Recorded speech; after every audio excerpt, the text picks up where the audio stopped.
بسم اللہ الرحمن الرحیم۔ احباب ذی وقار، حضور سید عالم صلی اللہ تعالیٰ علیہ وسلم کی سنت مبارکہ آپ تک پہنچانے کی کوشش کر رہا ہوں۔ اللہ تعالیٰ ہمارا پہنچانا اور آپ کا سننا اپنی بارگاہ میں قبول فرما لے۔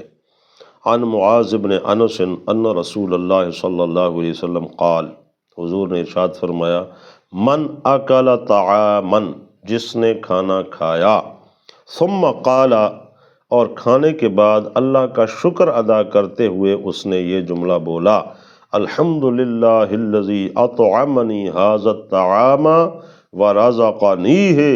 من غیر حول منی ولا قوۃ غفر لہ ما تقدم من ذنبہ۔ جس نے یہ کلمہ پڑھا، من غیر حول منی ولا قوۃ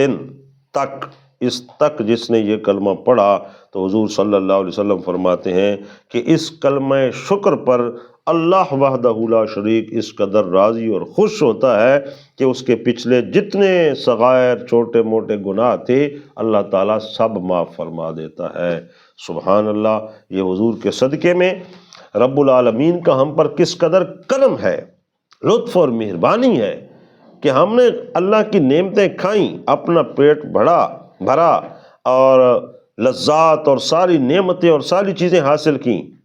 اور اس کے بعد اگر آخر پہ ہم صرف اتنا کلمہ شکر کا کہہ دیتے ہیں تو اس پر ہمیں دنیاوی نعمتوں کے ساتھ ساتھ اخروی نعمتیں بھی اس قدر ملتی ہیں کہ اللہ نے گویا ہمارے سب خطائیں اور گناہ معاف فرما دیے۔